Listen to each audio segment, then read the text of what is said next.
the art products that I use as an adult that is trying art for the first time.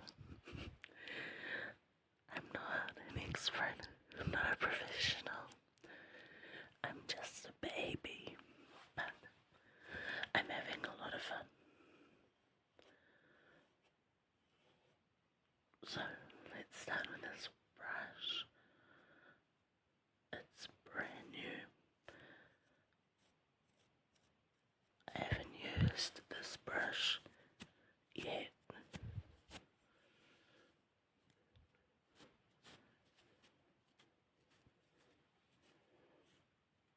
It came in a bag with about 15 other brushes, all different sizes. I'm not very precious with my brushes, and I don't think you need to be, particularly when you are just starting.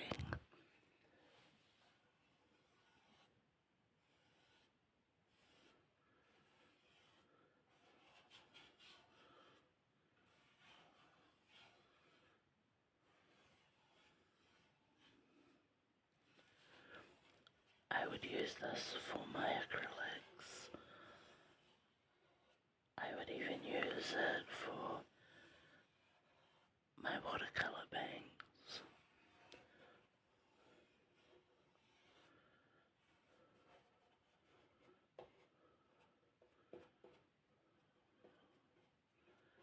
You can make lots of different sounds with it.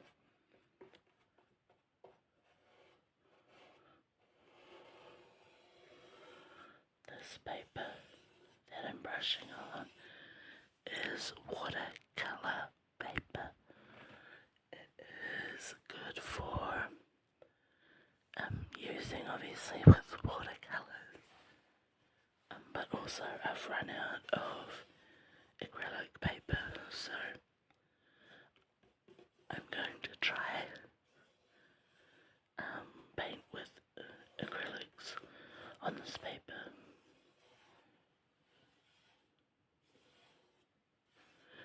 It should still work out, I think, but I will find out, I guess, if it doesn't.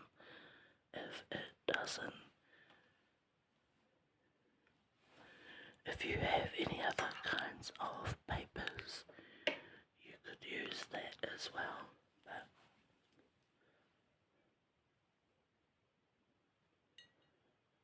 watercolors need watercolor paper, I think.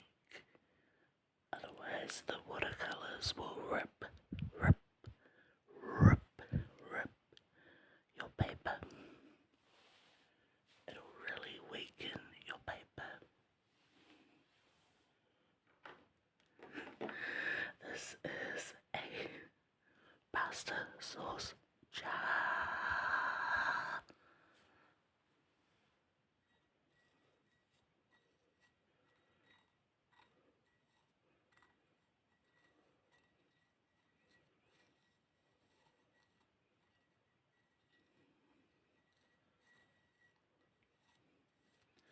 It's just an old jar for pasta sauce that I've commandeered to use for my paint water.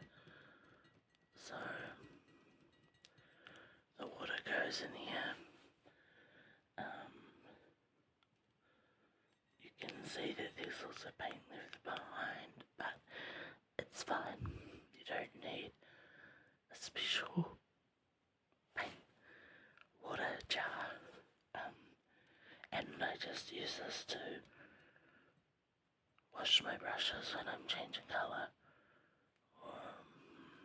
Yeah. That's mainly what I use it. I thought I'd try some water sounds with the paintbrush.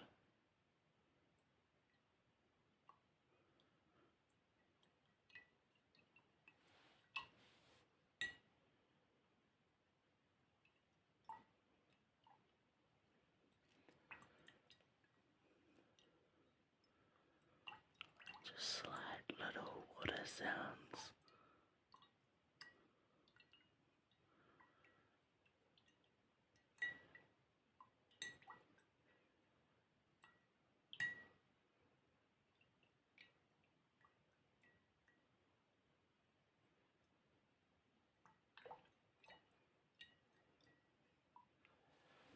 I love the sound of water and the slight dinks when the brush hits the jar, the glass, the glass, the glass jar.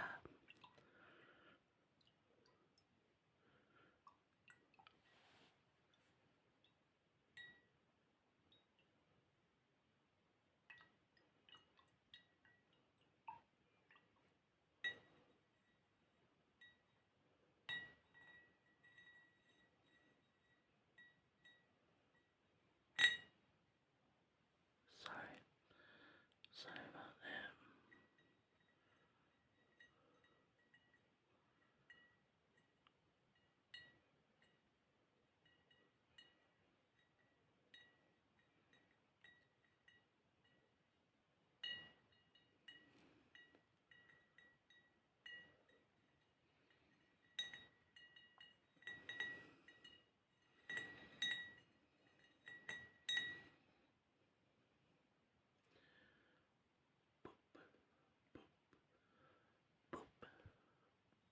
Boop, boop,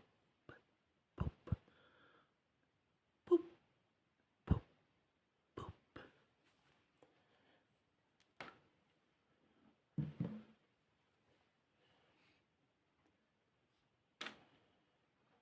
This is my painter's tape. I use this to frame my pictures. You can see it here on my paper already, forming a frame. It'll leave a frame of white paper,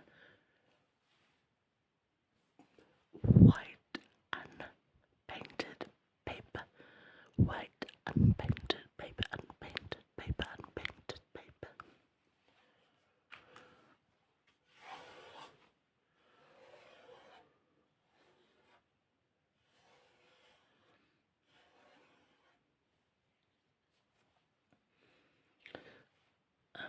It's really cheap. This one was really cheap, but it looks really effective when you're painting as a border, a border, a border, border, a border.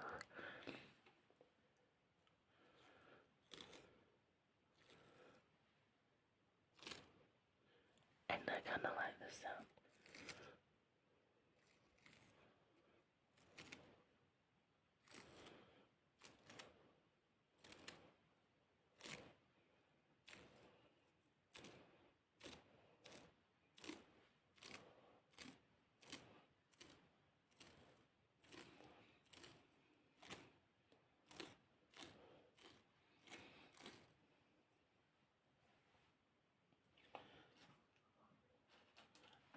I forgot to do this. This is where I keep all my brushes.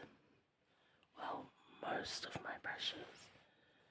In this little vase. Do you like the vase? I painted it. I painted it.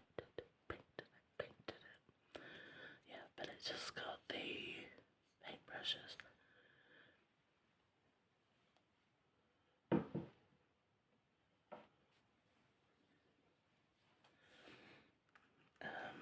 I'm going to show you these pens, but I have not actually used them yet. I bought them with a certain art project in mind, but I haven't started it yet. But I did want an earthy colorway.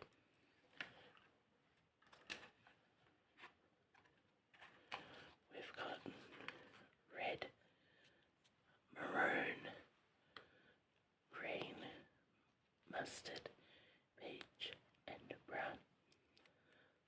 I thought I could show you a little bit what they look like.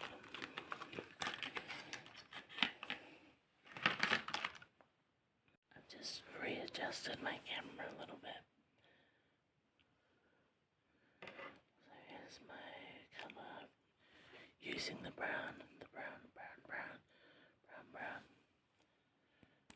Now there are two nibs.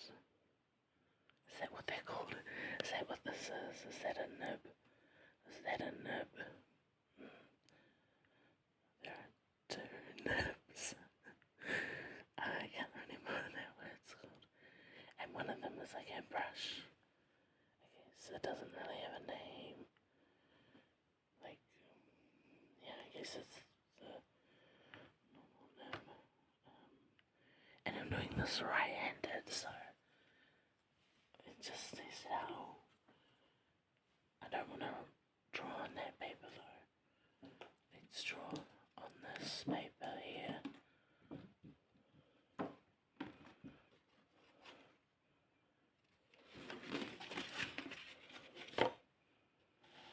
Okay. So, oh, I've changed my right hand. Well, hopefully it's alright. You can see the colour. So that's if I use it side on, which is probably not how I'm going to use it, but I could, I guess.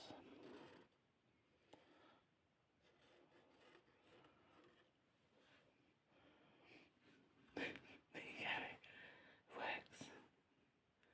It's a nice colour. I like the colour. It's called dark brown. And then this is the fine point nib. Nice, right?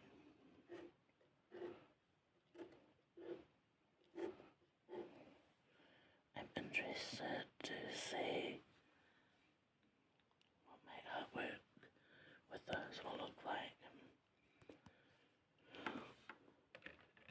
Yes, I haven't used that one. I haven't used those pens before, but I bought them because I like the colourway. But I have used these before, and actually these are the ones that I use most often. Acrylic paint markers. These ones have two tips. Is it a tip? Not a nib. Anyway, and they have two tips. One is a dot, which I'll show you. It's lots of fun, and it covers more space.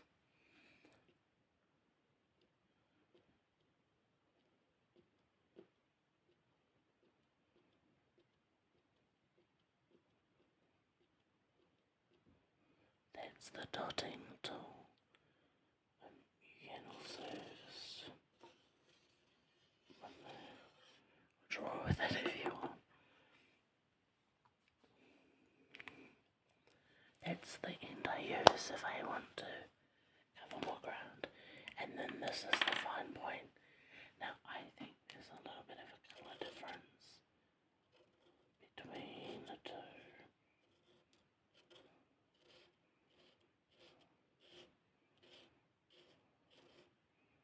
I don't know what you think.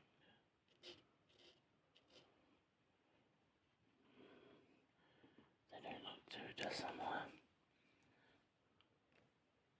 But I do use these ones more often to fill in paint gaps or to do fine line work or finer line work than my paintbrushes can allow for.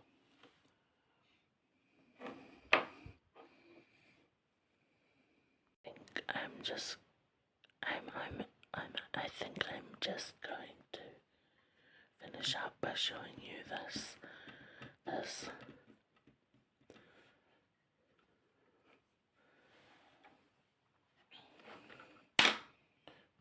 This is what I use to mix my paints, my paint palette.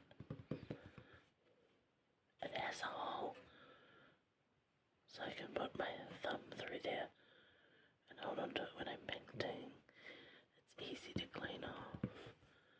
And I do like that you can just pick the paint off when you're finished. I do scrub it as well, but it's kind of satisfying to just peel it off.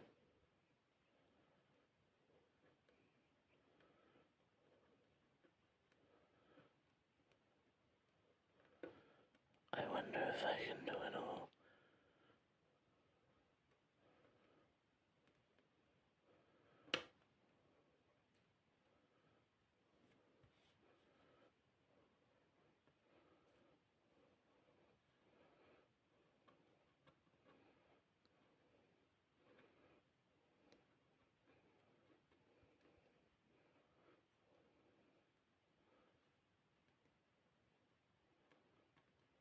And then, just like you do with blue tack, you can use the paint to,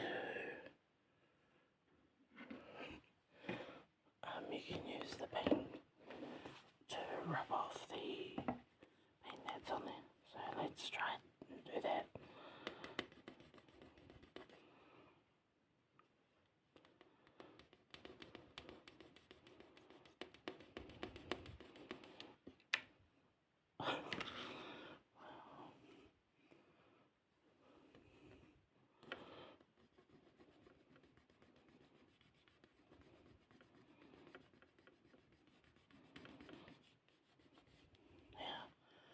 You're welcome for that riveting ASMR.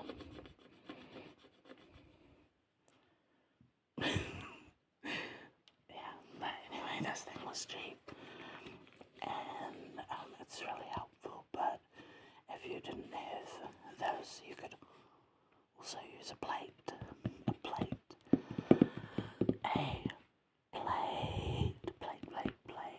or even a paper plate if you wanted. You could also use an ice cream container lid. I guess what I'm trying to get across is that you don't need fancy things to start.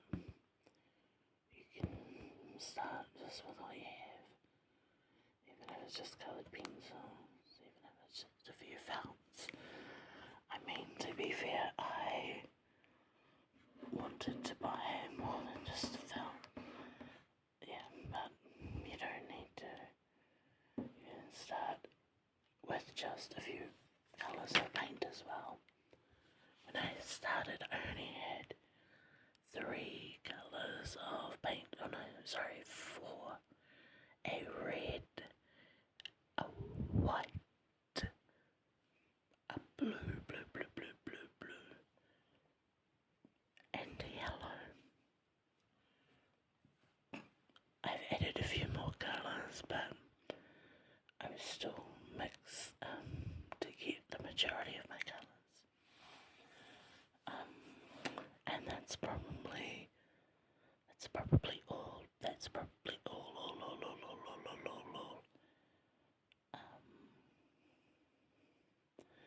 There are other things I use, but yeah, those are some basic things that you could start with.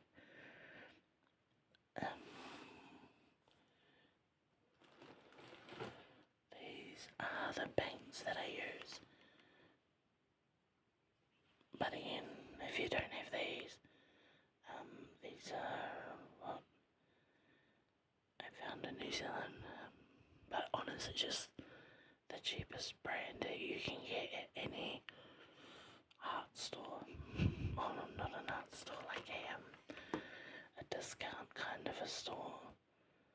Yeah, that's where I got that from. Yeah. So anyway, thanks for joining me.